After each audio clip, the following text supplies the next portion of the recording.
Hello and welcome Hello. to A Mother's Guide to Setting Up for Sanity in the Silly Season. I'm Kaya. And I'm Lisa. We're from Mother's Awakening. And this is the last live in the series today. Getting kind of close to Christmas now. And today we wanted to talk about creating rituals and experiences and celebrations that have meaning for you, instead of just a bunch of obligations that are culturally derived and that just create stress and don't really give you the richness that you're looking for. And because this time of year typically is full of ritual and full of celebration and full of all these things that everyone does that are special and that are not at other times of not usually happening. And that are meant to bring joy and family togetherness. So it's pretty crazy that a lot of the time it doesn't actually hold that much meaning for us, or it feels really stressful, or it feels like something we have to get through or we've got to force ourselves to do. So in this lab, we're inviting you to bring a little bit more of yourself, your intentions, your desires, and more of heart and soul. Yeah, more of that into it. So it's a sacred experience for you and your family.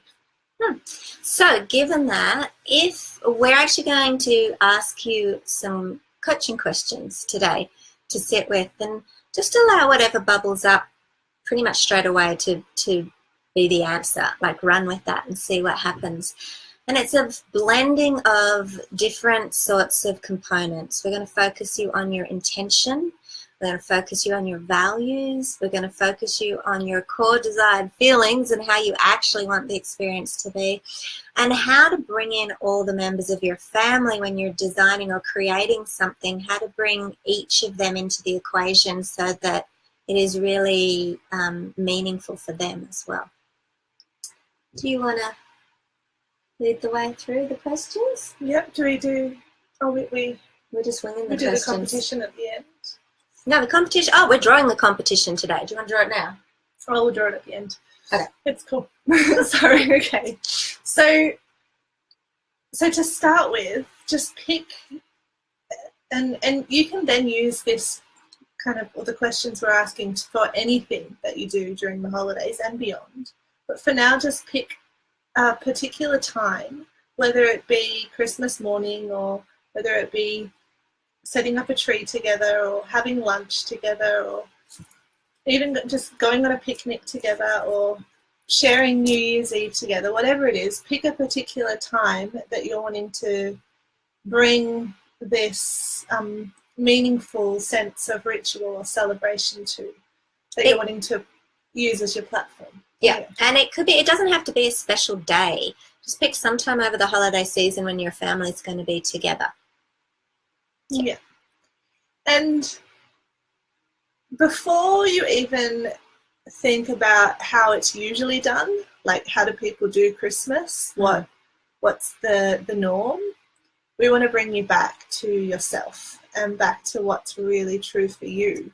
If you could make it in a way that really expands your connection with your family and brings in your core values, and if you could make this particular experience something that enlivens you all and heals disconnection and like just really lifts you up and adds to the spirit of the season, then that's where you want to start. So begin with what makes this time meaningful for you, and what would be your core intentions for sharing the space and having this celebration with your family. What would that be? So allow that intention to just come up spontaneously.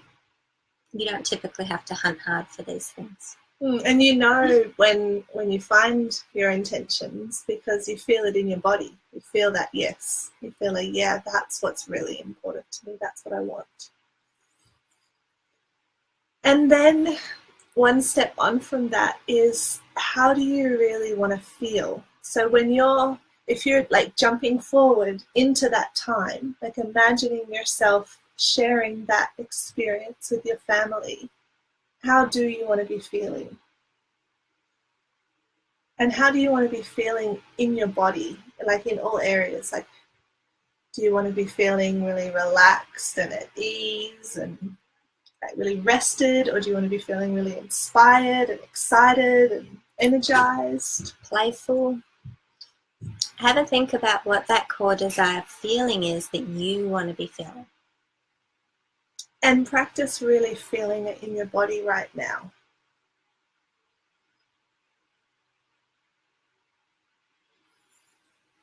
And then the next piece is to tune into the kind of energy you're wanting to project and hold and emanate into the space, the kind of energy you're wanting to bring to your whole family.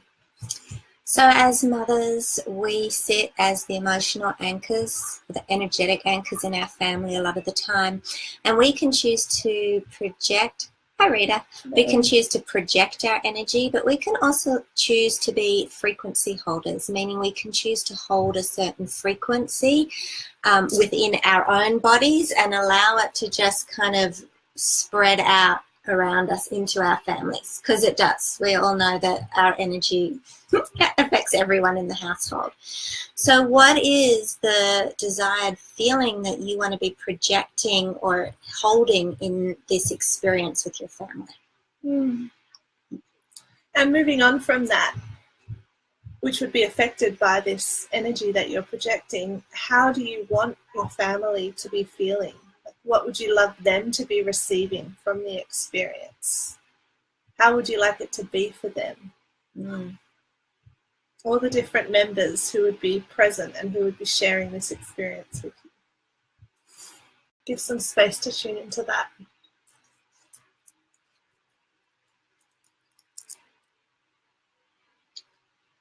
And then the next piece is to tune into the uniqueness of each of the other people in your family, like not just how you want them to feel, but also who they are, like their personalities. And we did a live last week, I think, around exploring their different love languages. Like we're all so unique and we all receive love and kind of open up and really enjoy really different experiences. Like the love languages, as a very short recap, like some people really resonate with physical affection, physical touch. That's a love language. That's how they really receive and give love.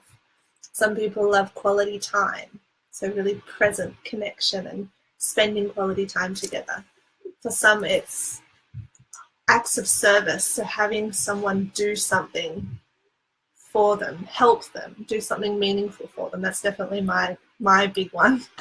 And then actual gifts, like really meaningful gifts, receiving them.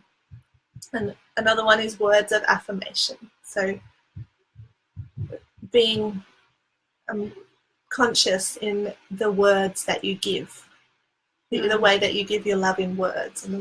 So thinking about everybody in your family, where do they all sit, and how would they really benefit from this celebration by bringing their preferences in?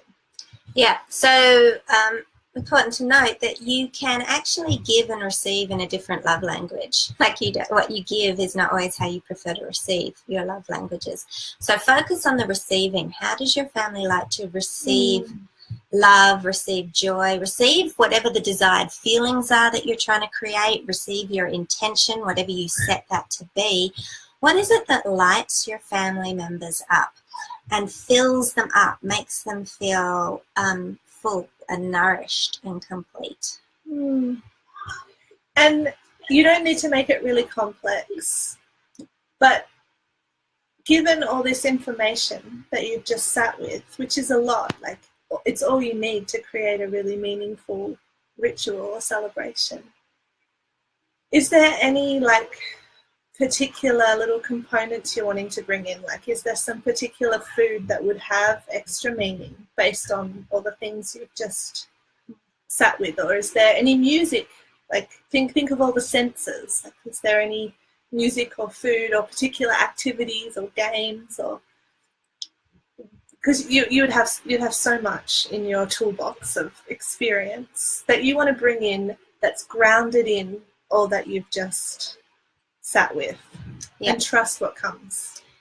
So what we're sharing with you here is really about setting the foundational principles in place so that what you create actually fulfills and has meaning for you, instead of is just the way the rest of society does it.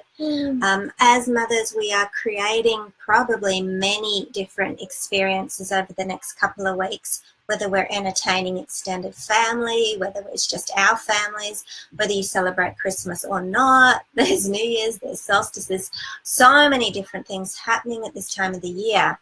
So if you are planning something that you're going to be delivering, for lack of a better word, there's two ways to do it. You can start at the end with the, oh God, what food am I going to serve, and what will we do, and how will I make all that happen, and lists and all of that.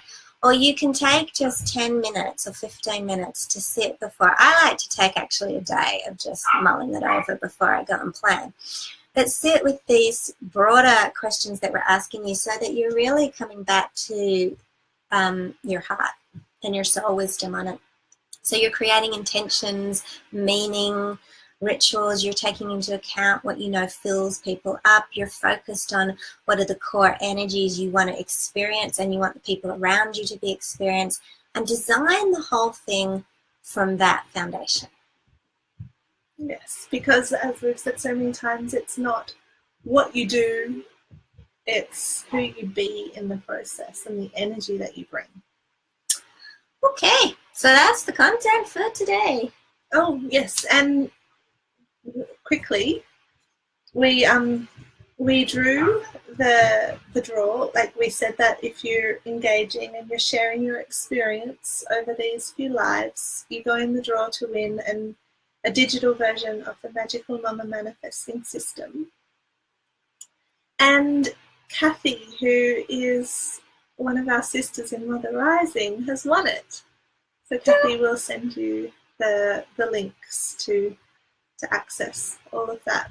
She commented on every live. She did. It was beautiful. Can you hear our kids running up and down out there? I don't know if you can hear. Our kids are like, I don't know what they're doing outside, but they're like crazy. Yeah.